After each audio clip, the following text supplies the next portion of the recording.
اور یہ تجربہ بہت بڑی چیز ہے. چلے اس پر میں آپ کو ایک لطیفہ بھی سنا دیتا ہوں. دنیا میں تو صرف سکھ نہیں ہوتے نا، دکھ بھی ہوتے ہیں، دکھ بھی ہوتے ہیں، سکھ بھی ہوتے ہیں. تو ہمارے بیان میں صرف ڈراتے نہیں ہیں، ساتھ تھوڑا سا انصحاتے بھی ہیں. اتنے نے پریشان ہو کہ باہر جائیں تو بی پی لو ہو جائے اور اس کو اسپتال کھڑنا پڑے. ہم کہتے ہیں خوش خوش اپنے گھر بھی جانا چاہیے کرو.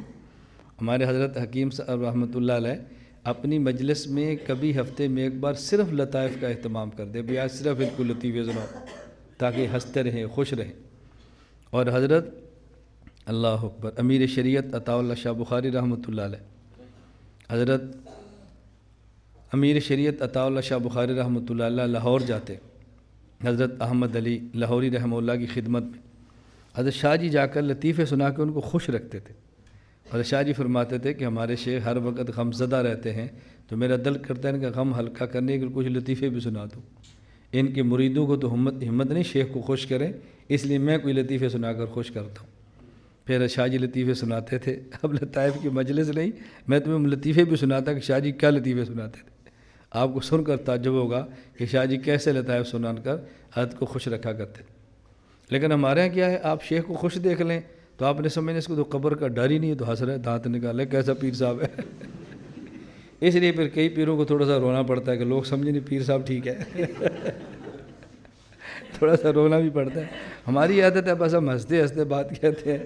بھائی کوئی پیر مرید بنتا بنے، ٹوٹتا ہے تو ٹوٹے، بن جائے گا تو اس کا نفع ہے، ٹوٹے گا تو اس کا نقصان ہے. پھر ہم سمجھاتے بھی ہیں بھی ہماری بے تکلفی کی ہنسنے کی وجہ یہ ہے. اللہ میں بات سمجھنے کی توفیق عطا فرمائے. کہتے ہیں ایک بارات تھی، نوجوان بارات میں گئے شادی میں. ان کے خاندان میں بوڑھے بابا جی تھے، تو انہوں نے کہا مجھے بھی لے جاؤ. نوجوان نے کہا بابا تو بڑی عیش کر لیے، ہن سکون مار، ہمیں جانے دے. بابا جی نے کہا بیٹا لے جاؤ. جب اس بابا جی نے اصرار کیا تو ایک نوجوان نے کہا لے جاتے ہیں، لیکن ہماری ایک شرط ہے، جہاں ہم جا کے اپنی گپ شپ لگائیں گے، کھیلیں گے، کودیں گے، بارات میں تو نہیں جائے گا، پیچھے ٹھہرے گا. بابا نے کہا مجھے منظور ہے. لے گئے. اب انہوں نے بابے کو پیچھے چھوڑا، جہاں ان کی گاڑی تھی، بسیں تھی، جو بھی تھی، اور خود پوری بارات آگے گئی. جب آگے گئے تو دلہن والوں نے ایک مذاق ان سے کیا. مذاق کیا کیا؟ دلہن والوں نے کہا جی ہم آپ کو نکاح کر کے دلہن دیتے ہیں، لیکن ہماری شرط یہ ہے کہ تم 100 آدمی ہو اور 100 بکرے کھاؤ.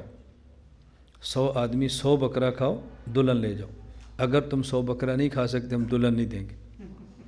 اب نوجوان پریشان ہو گئے، بھئی 100 بکرا تو کھا نہیں سکتے، جب 100 بکرا نہ کھایا تو دلہن ملنی نہیں ہے، واپس کس منہ سے جائیں گے؟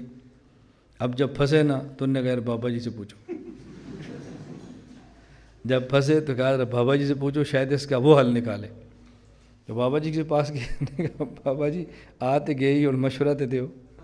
بابا جی نے پوچھا کیا ہوا؟ انہوں نے کہا دلہن والے نے شرط لگا دی ہے کہ تم 100 آدمی بارات کے اندر ہو، ہم 100 بکرا پکاتے ہیں، 100 بکرا کھاؤ اور دلہن لے جاؤ، ورنہ ہم نہیں دیتے.